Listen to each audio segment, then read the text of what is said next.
At my birthday party, my husband slapped me, but my laughter made him regret it instantly. 4 years, I was the perfect picture of the ideal wife, elegant, discreet, and loyal to the name of the family that welcomed me as a symbol of tradition. Behind the smiles, the dinners, and the flawless life, a silent reality was hidden, where control, appearances, and obedience suppressed freedom. On the day of my husband's birthday, at an event full of influential figures, something unexpected happened, and my reaction changed everything. Today, my name carries more than the surname of a powerful family. It carries a story of resistance, emotional intelligence, and transformation. I'm very happy to have you here. Follow along to the end and tell me in the comments which city you are following my story from. I want to know how far this truth can reach. I woke up before the sun. The silence of that mansion was absolute, but not comforting.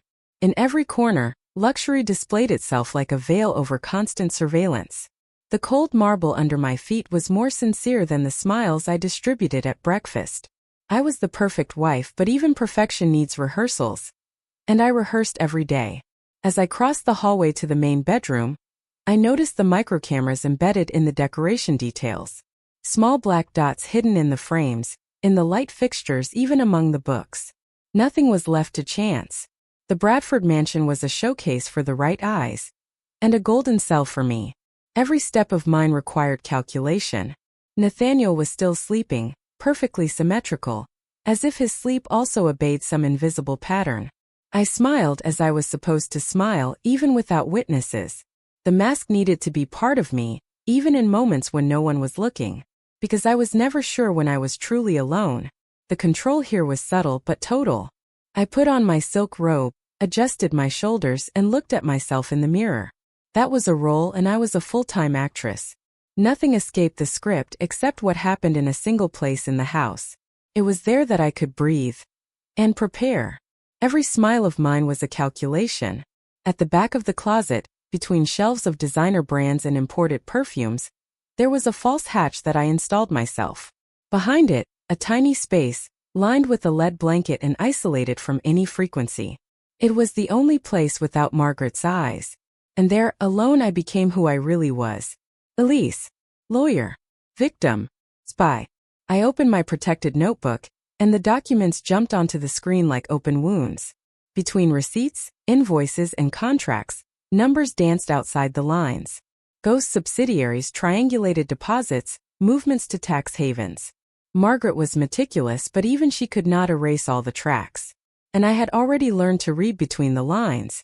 The frauds were architected with the same excellence with which she chose the dinner silverware. Discreet, surgical. But there was a flaw, there always is. Greed requires consistency, and it was there, in the repetitive patterns, that I saw the outline of the crime.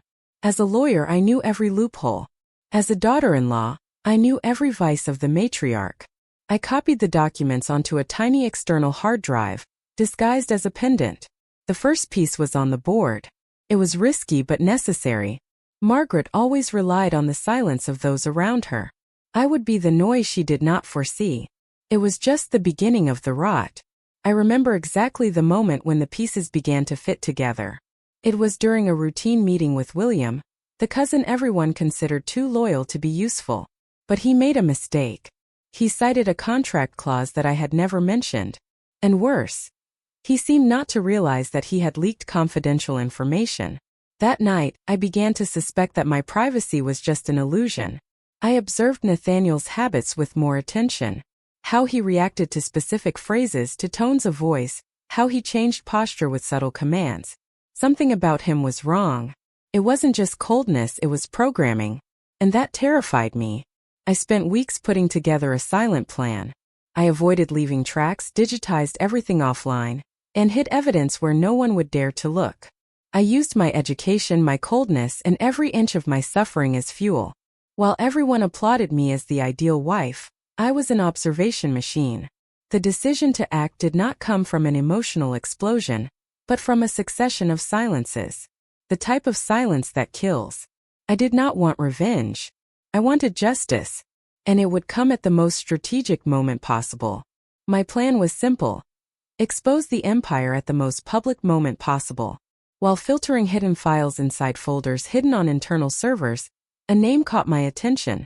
Dr. Alan Crowell. I felt a chill go up my spine. He had been cited a few times by Margaret as Nathaniel's clinical mentor in his youth. But what did this therapist have to do with encrypted spreadsheets and security passwords? The files required 3 layers of unlocking. I used my techniques and part of a forensic software that Cassandra had taught me years ago. When the screen finally opened, a collection of clinical notes, voice recordings, and dark videos revealed the extent of Crowell's involvement. He was not just a therapist. He was the architect of the conditioning. The sessions detailed obedience exercises, repetition of phrases, and emotional punishments. Each step was recorded with the coldness of a scientist. And Nathaniel, so composed in public, was dismantled there like an experiment.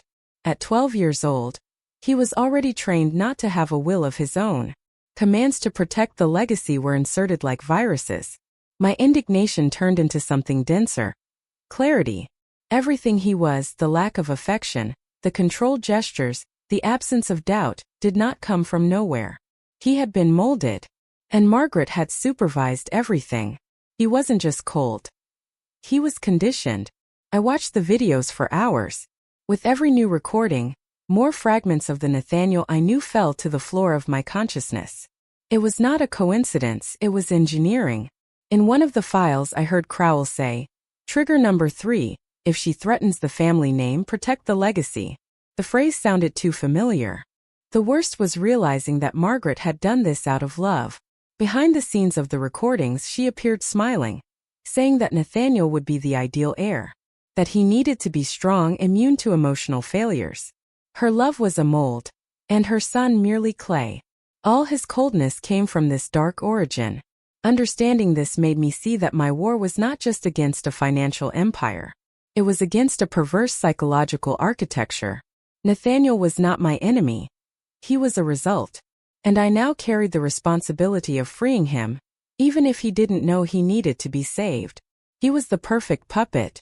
I took a deep breath and organized the files into encrypted folders. I put everything on 3 distinct devices: a hard drive, an internal chip hidden in a pen, and an email programmed for automatic sending in case of contact failure. My goal was clear backup. If they took me out of the picture, the truth would continue. I drove to a neutral point, a discreet cafe on the outskirts, and handed the first hard drive to Agent Tessa Monroe, who pretended to be just an investigative journalist. She didn't even blink upon receiving it. She just told me, "You are doing the right thing." And I knew right there that I was no longer alone. The first link was formed. I returned home with controlled breathing. The theater was still standing, the cameras were still rolling, but now something was different. For the first time I had more than proof. I had allies. The system might be slow, but I had discovered a loophole. And I planned to enter through it with everything. I knew time was my greatest enemy.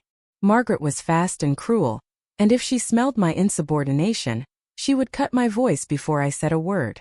Now I had allies, but I needed to be fast. I began to suspect that there was something wrong with the lighting in my bedroom. The lamp to the left of the bed blinked subtly at night, as if something beyond the wiring was there. I stood on the armchair and, with a box cutter hidden among my books, I dismantled the shade carefully. There was a tiny lens embedded inside the bulb. I took a deep breath, keeping my expression neutral. The violation was greater than I imagined. I went to the old mirror we inherited from Margaret's mother. I vaguely remembered a buzzing sound near it whenever I approached with my cell phone. Running my hand along the frame, I felt a small difference in texture. I carefully removed a splinter of wood, and there it was, another camera. The matriarch had eyes even where I undressed. She invaded me even when I tried to sleep. She wanted me to forget who I was. That realization made me tremble, but it also reinforced my urgency. The house was a living organism, and I was its foreign body. Margaret always needed total control, and seeing that even my rest was monitored made me understand the level of the threat. There was no freedom there. Only performance. It was suffocating, but now I knew where they couldn't see. I opened the closet door and entered slowly. It was my only stronghold. Not perfect, but still safe enough. And in that instant I made a decision that would change everything. They watched me even while sleeping. I passed consecutive nights studying the house camera circuit. I used an old recording of a dinner where everyone had gone out to program a visual loop of my closet. The trick lay in keeping the gestures smooth, repetitive, as if I were just choosing clothes. I copied every movement and created a sequence of 20 minutes, repeated in rotation. That would give me a window. I connected the device to the mansion's network center while everyone slept. The software was silent and effective. When the signal activated, the closet showed a fake video live, while I moved freely behind the curtain of the theater. It was a loophole, a bubble in time, the space where I could finally be the real Elise. There I managed to breathe for the first time in weeks. I looked at myself in the portable mirror and saw something in my eyes that I hadn't seen in a long time. Presence. I was still there, under all the layers, under the wife, the daughter-in-law, the showcase doll. The woman who wanted justice was alive, and now had time to act. Minutes counted, but sufficient. With the looping activated, I could organize files, listen to recordings, study account maps, and even record videos. It was like a parallel world between the walls of my own closet. Outside of there, I continued acting. Inside, I wrote my revolution. Here I could exist. I bought burner phones disguised as watches, hard drives camouflaged in cosmetic packaging, and fake labels with scrambled passwords. Each piece of evidence was classified by date, type of crime, and those involved. I left no digital traces nor cloud backups. Everything was physical, rotated, and hidden in secret compartments. The closet became a bunker. I became my own army. Every night, I created a new segment of what I called the Freedom Archive. Testimonies, videos, copies of bills, and even screenshots of encrypted messages. I cataloged everything. At each stage, I visualized the end, the exposure, not just of the family, but of the entire structure that allowed crimes to be swept under rugs of white marble. I added recordings with my own voice, explaining contexts, detailing dates and strategies. My goal was to leave a legacy impossible to refute, even if something happened to me. The truth was my inheritance. The closet became a sanctuary, a laboratory, and a grave for the lie. And I was the gravedigger. I knew time was shortening. Margaret never truly slept. She felt cracks in control like a dog smells fear. Therefore, every second was precious. Every day stolen from under her nose was an advance. Every day was one step less until the final stage. The invitation arrived in a glass box, with a satin ribbon and a frozen white rose inside. It was elegant, extravagant, intimidating. Margaret always knew how to turn a date into a spectacle. The envelope said, Nathaniel's birthday, private rooftop. Live transmission to the elite of Boston. It was more than a celebration. It was a programmed event. A calculated movement. I felt my blood run cold for an instant. That wasn't just any dinner. It was a chess move. A stage set for public manipulation. With so many cameras and influential guests, any action there would have serious repercussions, positive or destructive. And if she suspected me, she could use that event as a final blow. But if I were faster, I could do exactly the opposite. I checked my plan with more rigor, checked files, and organized contingency deliveries. Cassandra reinforced that Margaret never threw a party without a hidden purpose. She doesn't celebrate, she announces, she said. I stayed attentive to every clue, and upon rereading the invitation, I saw the cruelest detail. The event was called the Night of the Legacy. That was personal. I still didn't know what she would reveal, but I understood that the game was in its final moves. And if I wanted to win, I would have to step onto her stage with my own script. She was going to make an announcement. I arrived at the rooftop with calculated steps. I wore a neutral tone, hair tied back, light makeup. I wanted to look like a supporting character. When I entered, I saw the set scene. Rows of guests, large screens, discreet musicians. But something was wrong. None of my close friends had been invited. No face that did not orbit the matriarch was present. The elite of Boston was there. Judges, senators, executives, and figures that formed the family's circle of power. Everyone greeted each other with porcelain smiles. Margaret received me with 2 kisses and a compliment about my dress. Fake as always. But there was a shadow of anticipation in her eyes. Something was about to happen. I walked among the guests trying to map the environment. It was a siege. A carefully set stage where she was the star and I, the probable victim. I sat at the central table close to Nathaniel. He seemed too calm. Almost Prepared. An elegant siege. Near the buffet, I heard familiar voices. I hid behind a column and heard Will speaking quietly with Dr. Crowell. The content of the conversation was clear. She is almost crossing the line. Margaret wants this resolved before the speech. My heart raced. Accelerating the plan meant ending my performance. Definitively. Urgency took over me. I returned to the table as if nothing had happened, but my blood was boiling. They knew I was close to the truth.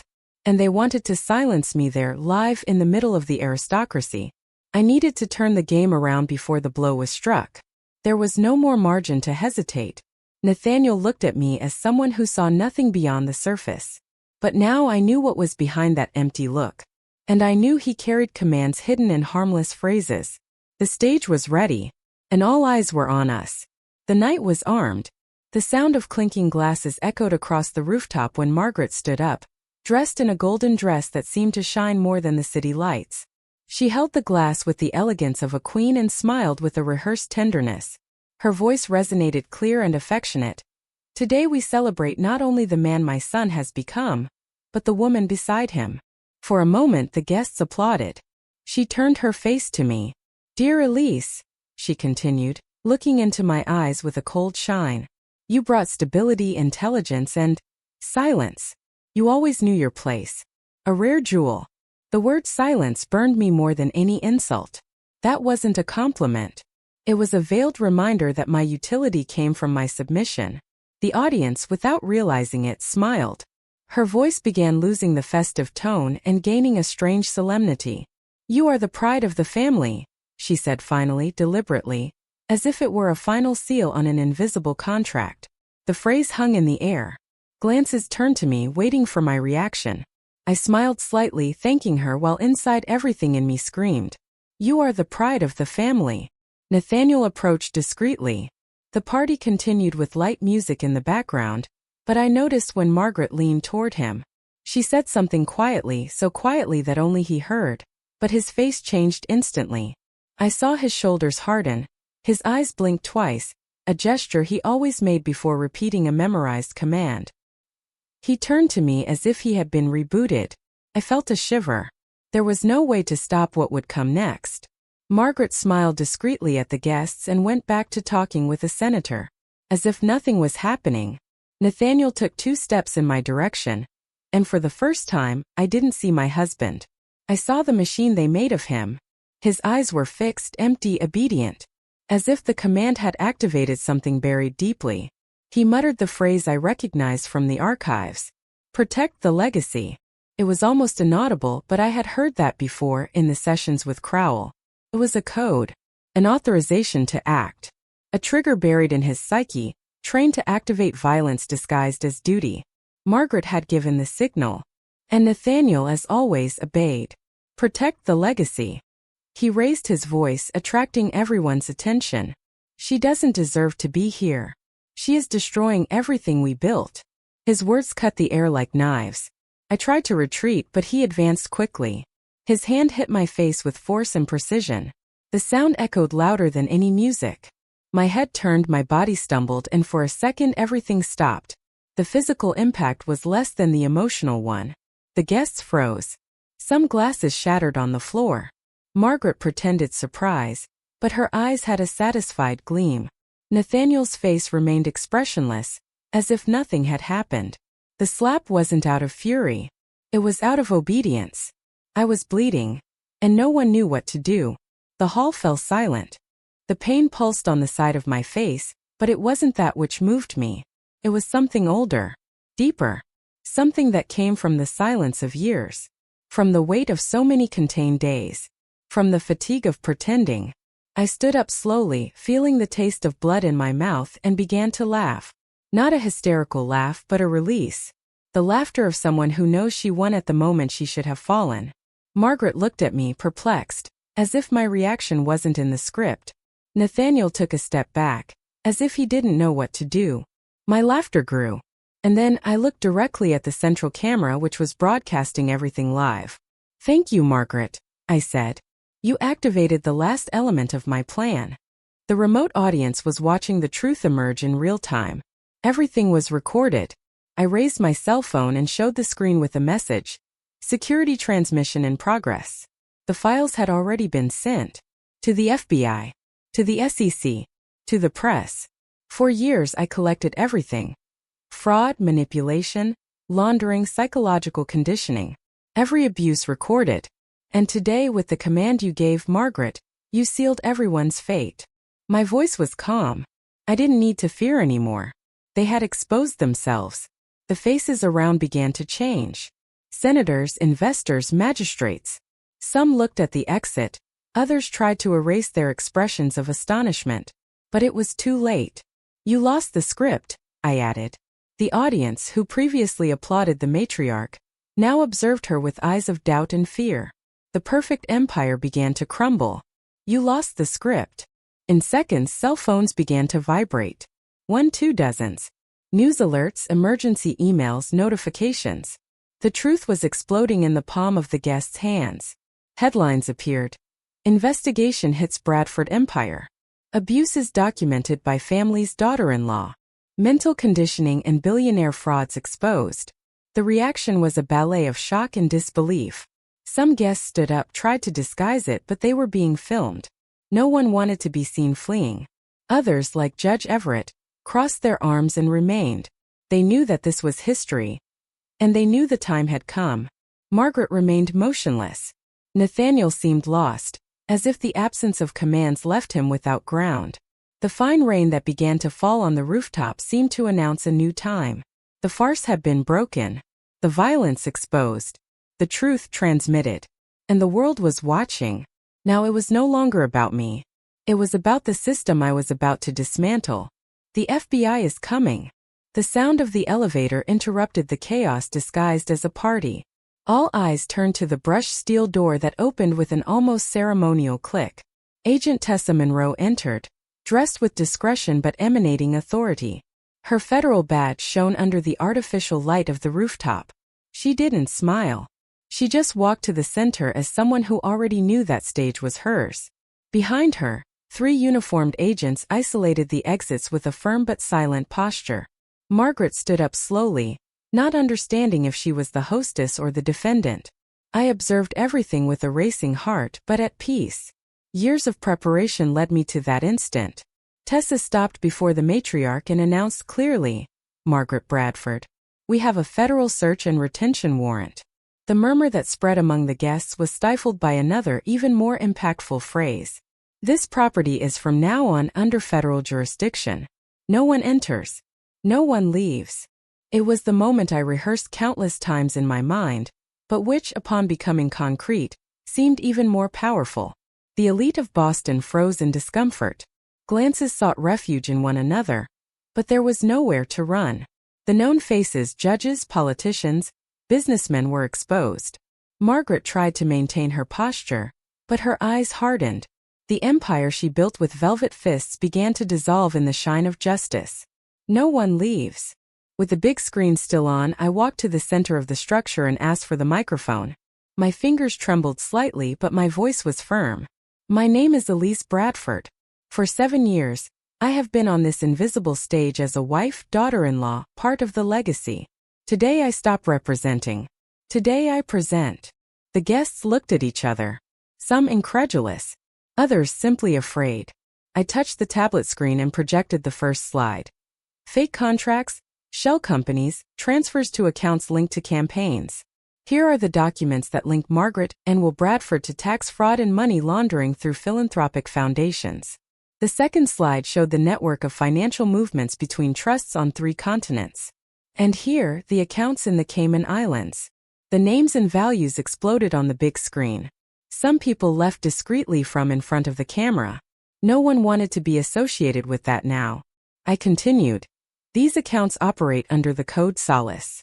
They were supplied by triangulated transfers, all with the Bradford's electronic signature. I showed the statements, and every line exposed was a crack in the castle. I also have videos of sessions with Dr. Crowell, where Nathaniel Bradford was programmed to obey commands under psychological conditioning. A new video began to play on the big screen. The reaction was immediate. Disbelief, revulsion, shock. I wasn't just accusing. I was showing. Margins of doubt disappeared with every frame. Accounts in the Cayman Islands.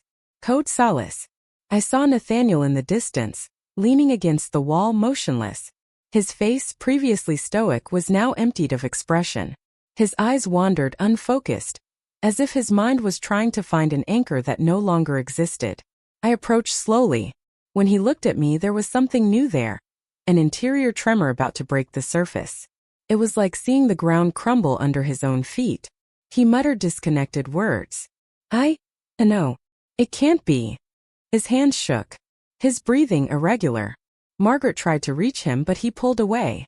For the first time, Nathaniel seemed to have awareness of himself and of the prison where he had been kept. There was a childish pain in his look, a cry for answers, and fear. A lot of fear. Why? Why would I do this? Why do I feel like everything is a lie? His voice was weak, almost unrecognizable. The collapse wasn't just emotional. It was about his identity. The programmed man began to short-circuit in the face of the truth.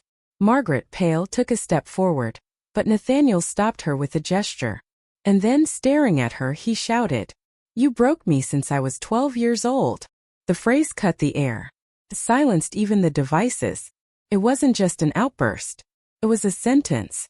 And everyone heard it. "You broke me since I was 12 years old."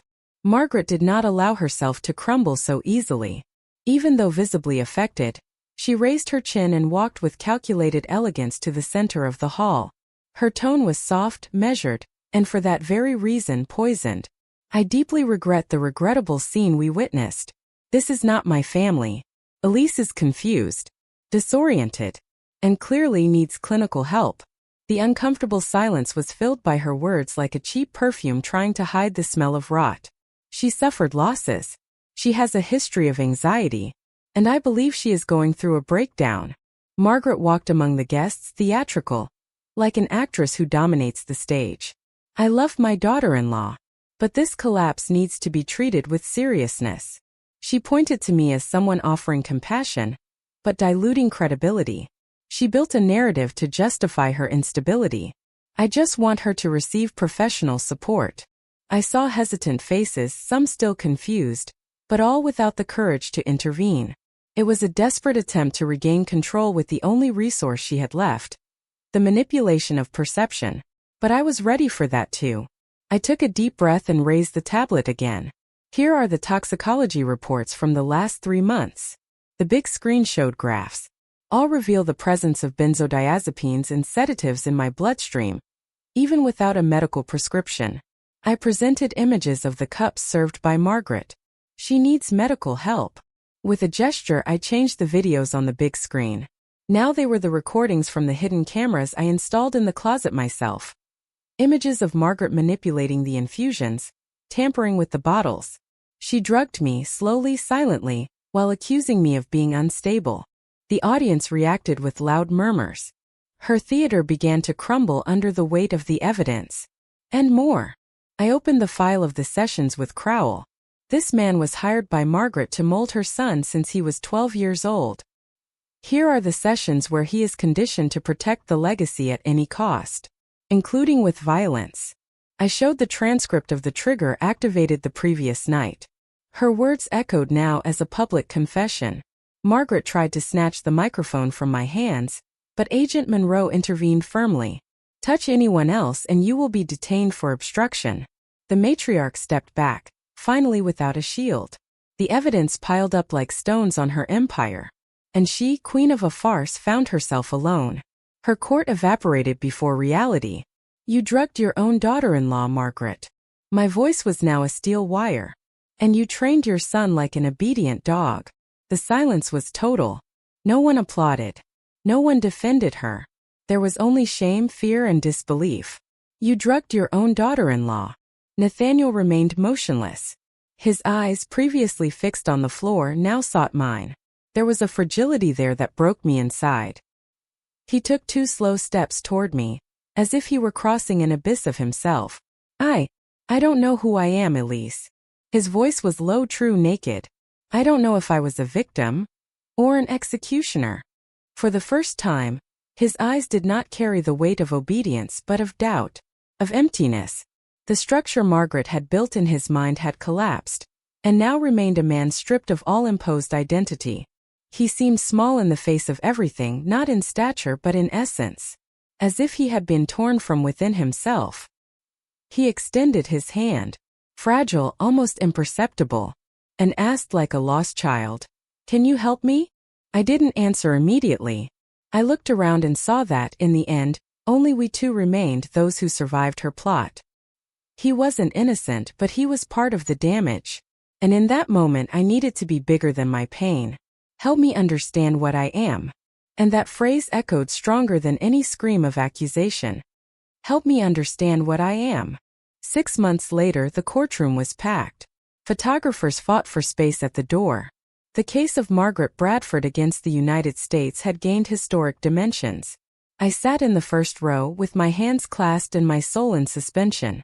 The air was heavy, as if every breath required more strength than normal. Margaret entered handcuffed but still erect, wearing the haughtiness she had left. The accusations were read one by one. Tax fraud, money laundering, psychological abuse, manipulation by conditioning, and use of illegal substances against a family member.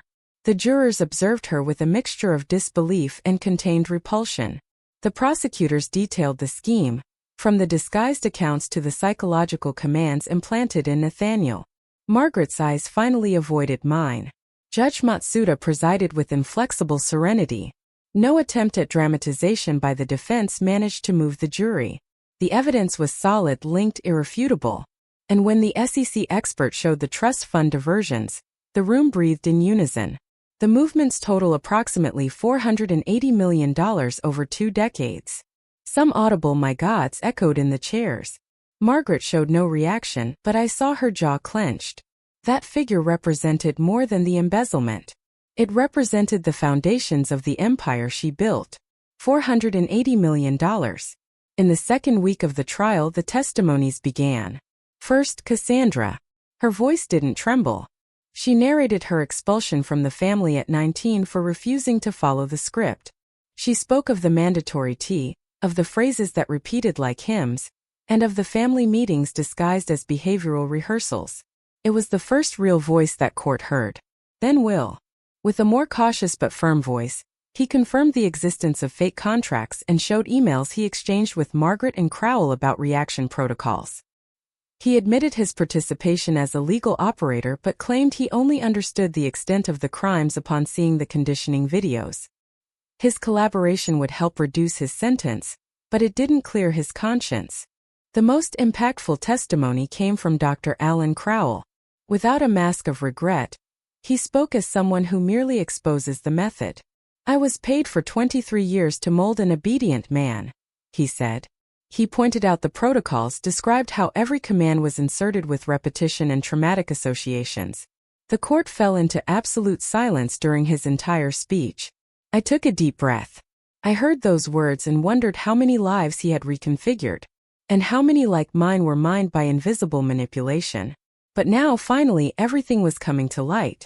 I was paid for 23 years to mold an obedient man. On the last day, Judge Matsuda asked for total silence before pronouncing the sentence. Her voice was firm but carried the weight of justice. Given the evidence, the testimonies, and the history, this court determines that Margaret Bradford is convicted of all cited crimes. Margaret still tried to hold up her chin, but her eyes revealed the fatigue of someone who knew the end had arrived. The plenary remained motionless. The judge continued.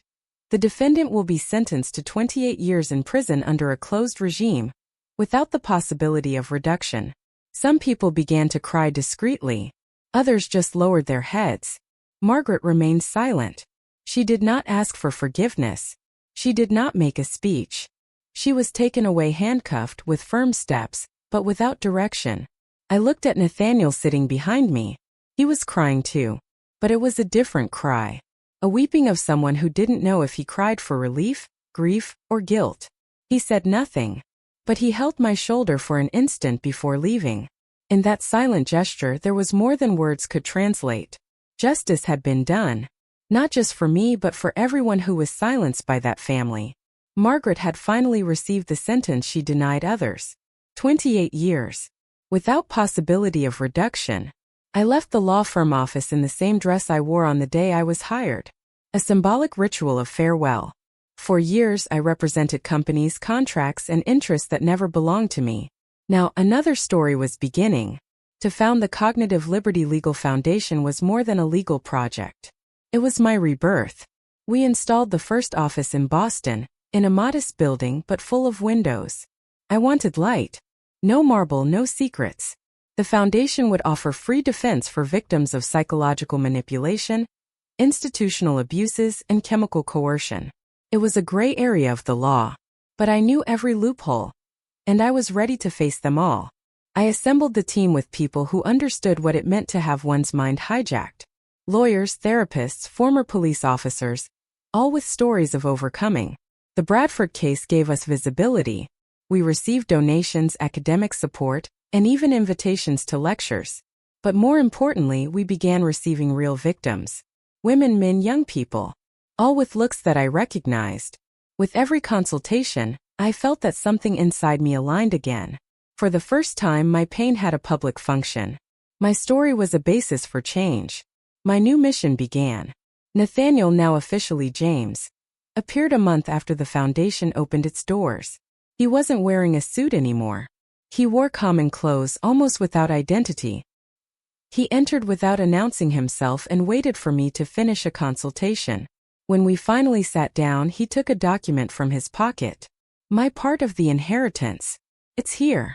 I want you to use it for the foundation. I stayed silent for a moment. James lowered his eyes but didn't hesitate. I know I can't erase what I was nor what they made of me, but I can prevent them from doing it to others. The donation would allow opening 3 new units in small towns, places where control was more invisible and harder to report. I didn't ask for justifications, nor did I try to question his motivation. That choice was his. And only he knew what he needed to heal. You don't need to become another person, I said.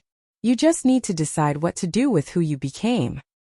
He nodded, with eyes still watery, but there was decision in his speech. I want to use what I was to prevent them from doing it to others. And in that moment, I understood that even those who were manipulated can choose what to build from the ruins. I want to use what I was to prevent them from doing it to others. The auditorium was full. The foundation's first public conference had gathered lawyers, psychologists, professors, and even legislators interested in regulations for crimes of cognitive manipulation. I took a deep breath before going up on stage. I saw Cassandra in the first row, Tessa too, James in the back standing. It was time to transform our pain into speech. I spoke about freedom, about identity, about the right to exist without outside control. I showed the graphs, the data, but I also told stories. Stories like mine, of people who smiled in silence while being destroyed from the inside. I screamed for those who no longer had a voice. And I heard the respectful silence of those who finally understood. The audience applauded. Not for me, but for what every person there had survived. It was a collective moment of consciousness and hope. And at the end, when the applause ceased, I said what summarized everything. Legacy is not what is received. It is what is built with courage. The audience stood up. And there I knew I was on the right path. Freedom is not inherited. It is conquered. Now I am curious about you who heard my story. What would you do if you were in my place? Have you gone through something similar? Support the channel. Subscribe, like, comment, and share this video. I am leaving on the end screen another story that you will also like, and it will definitely surprise you. Thank you for watching. See you in the next video.